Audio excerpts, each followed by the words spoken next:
What is going on, Gamecock fans? We have just got our first win of the season. We have a final in Nashville. The final score is 41 for the South Carolina Gamecocks and only 7 for the Vanderbilt Commodores.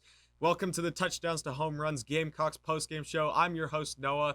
Definitely, if you're a Gamecocks fan, before you even start this, definitely help me out and hit the like button and hit the subscribe button down below, because it'll really help me keep putting these videos out for you guys, because I know it's going to be a rough season and there's lots to talk about for Gamecocks football. So definitely stick around for these Gamecock postgame shows in the coming weeks. And also, the helmets in this video are brought to you by sportstemplates.net. Definitely check them out. So let's get started talking about this game. The Gamecocks win 41-7. I'm not going to lie, the first half of this game was pretty rough. We only scored 3 points in the first quarter. I know that a lot of how our offense played and defensively played today had to do with the weather. A lot of errors were caused by that weather, but Colin Hill in the first quarter had some really shaky throws. I wasn't sure how I was feeling about him in that first quarter. Our offense, our receiving core dropped a few crucial balls that we need to catch there, but we were able to pick it up in the second half especially. Colin Hill goes for 13 for 19, 178 yards for 9.4 average. Kevin Harris, oh my gosh. I remember the day that Marshawn Lloyd went down, and I was in the Wendy's drive-thru. I look at my phone and I get a notification that Marshawn Lloyd is out for the season. And I just thought to myself, what on earth are we going to do now at running back? Running back is by far going to be our weakest position on the football field. And it's actually been the complete opposite. Kevin Harris has come in and completely changed that Carolina running game. He has been on fire. I have the ESPN box score open. There's no way this is right. ESPN says that he went for 17 carries for 87 yards and 1 touchdown. He scored 2 touchdowns, and he had that 80-something yard touchdown rush where he just beat out the Vanderbilt defenders, untouched touchdown. That was great to see, but boy, can this kid play. He by far, in my opinion, deserves the MVP so far from this season and the MIP of this season so far.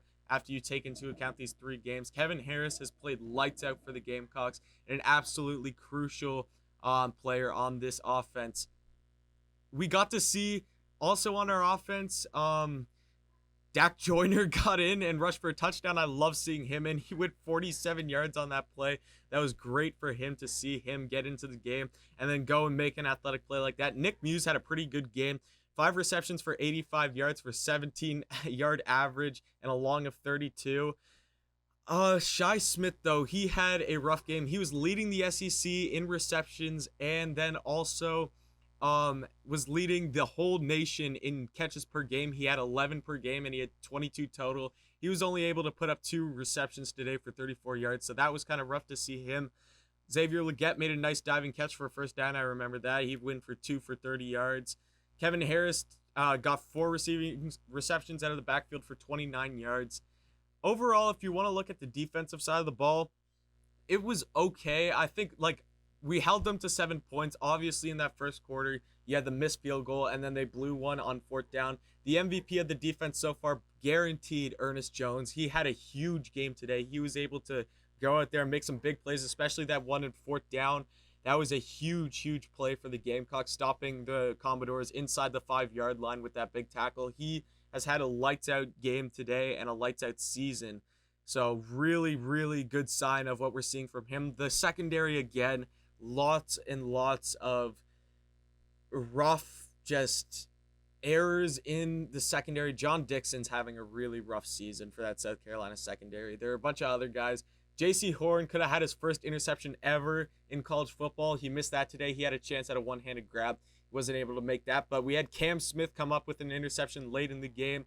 We got to see a lot more Jordan Birch today in the game, which I was really happy about. Love seeing him in. He actually was able to come up with a fumble recovery late in that game. I know he didn't really do anything to come up to knock that ball out, but it's still great to see him in there and him go make a play for the Gamecocks to get the ball back in our hands. But still, a win is a win, especially with the Gamecocks team struggling right now. And from what we were able to do from the first half to the second half, I think that was a really great improvement. Just some other things coaching-wise. The last play of the second half, what on earth were we doing? We have a decent amount of time to take one shot to the end zone on a 4th and 1 or something. So if we throw an interception or whatever, they're not going to bring it back because we're throwing that ball to the end zone. And let's just try to go for some points. But it took us until there was 5 seconds left on the clock to realize, oh, maybe we should actually do something. And then they get to the line and then time runs out. That, again, is just a very, very poor coaching, just clock management and everything. That was very poor. And then there's another field goal attempt that I had no clue what was going on. It took us forever to snap the ball, and we just got a delay of game and pushed us back 5 yards. Parker White still went and made the field goal, but still, like, what is going on with our clock management on this team is just beyond me, and something that is being very frustrating for Gamecock fans, especially in that Florida game at the end of the game. That has been the talk of the whole week about that Florida game, how we took our sweet time going down to Florida's territory, and we ended up getting the ball in the red zone. The whole drive took us like 7 minutes off the clock. We were down 2 scores. We had 8 minutes left. The whole drive took us 7 minutes, and we didn't even score because of a crappy throw by Colin Hill on 4th down.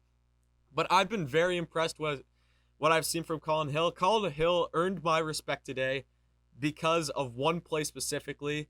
I haven't been too huge on Colin Hill so far in these 3 games, and I think that's just because I want to see Ryan Helinski in more. I love Ryan Helinski, but Colin Hill has played pretty good. I don't give him the credit for him, and I've been really tough on him these last couple games.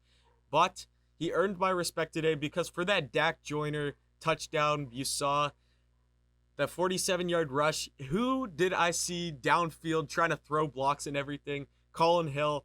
That kid's a baller. If you have a quarterback going out, rushing 30 yards downfield with your running back or your wide receiver to try to make blocks, to try to allow him to score, he is a team player. I love seeing that from him. So Colin Hill has earned my respect on this team. Next week, we go and play Auburn at home at Willie B. Auburn is a good team. They play Arkansas today. They got smacked by Georgia the other week, which was not a good game for them. But you saw it in Georgia. If your rushing game is good against Auburn and you're able to own the line of scrimmage, you can dominate Auburn. Obviously, our offensive line struggled today. Colin Hill had a lot of pressure in his face and everything, so it was rough for him. But if we're able to rush like that in this game against Auburn and our defensive line is able to get to the quarterback, put pressure on Bo Nix and everything, I would not be surprised if the Gamecocks are able to go in there and maybe pull a shocker against Auburn. That would be a huge, huge win to turn this season around. So thank you so much for watching this Gamecocks post-game show, guys. Brought to you by Touchdowns to Home Runs. We have some other really good games going on in the SEC right now. Florida, Texas A&M are tied currently right now at 38. LSU, Missouri is 41-38. That's crazy. We got Georgia, Tennessee tonight. That should be a good game. Auburn, Arkansas, Alabama, Ole Miss, and then what's the last one? Kentucky, Mississippi State. So there still is a great slate going on tonight. So definitely keep watching football, and we'll see you again next Saturday as we take on the Auburn Tigers. So thank you for watching. Like, comment, and definitely subscribe.